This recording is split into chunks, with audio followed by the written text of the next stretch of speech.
Bonjour, je suis Laurence Champier, directrice fédérale du réseau des banques alimentaires. Adhérer à France Générosité aujourd'hui, c'est vraiment une évidence pour nous.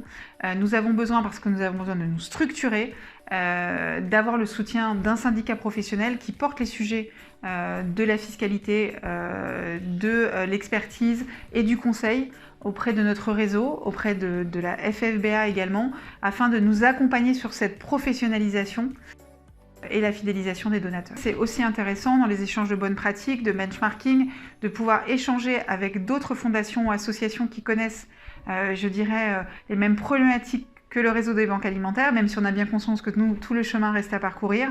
Mais justement, c'est de profiter de l'expérience. Et déjà, les premières réunions qu'on a pu avoir avec les équipes de France Générosité, l'accueil qu'on a reçu aussi de la part d'un des membres, nous démontre toute l'importance aujourd'hui pour les banques alimentaires de faire partie du syndicat de France Générosité. Alors, les 3 points clés de notre adhésion à France Générosité, c'est nous structurer, fidéliser nos donateurs et nous apporter conseils et expertise sur la fiscalité au sens large du mécénat et des donateurs. Bonjour, je suis Nathalie Bousseau, la directrice de la Fondation Centrale Supélec.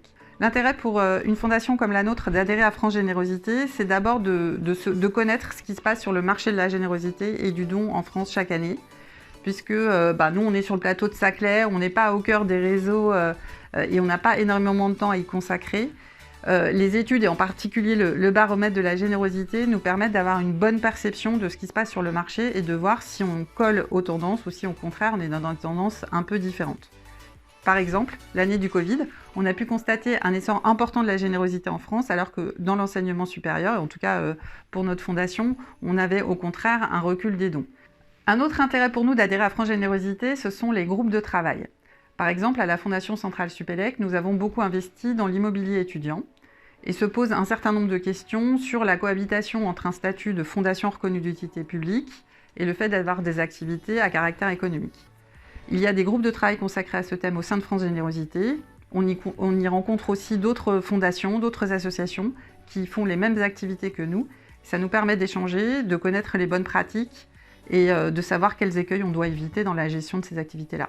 Bonjour, je m'appelle Zoé Macedo-Roussier, je travaille à la Philharmonie de Paris. Alors, nous avons choisi d'adhérer à France Générosité lorsque nous avons redécouvert le baromètre de la générosité. J'ai toujours regretté que la culture n'y soit pas représentée, puisque les adhérents de France Générosité sont plutôt dans d'autres secteurs d'activité. Mais il nous semblait intéressant, au sein de France Générosité, de faire véritablement notre entrée en tant que représentant minoritaire de ce secteur pour pouvoir véritablement initier de nouveaux échanges, participer à des groupes de travail.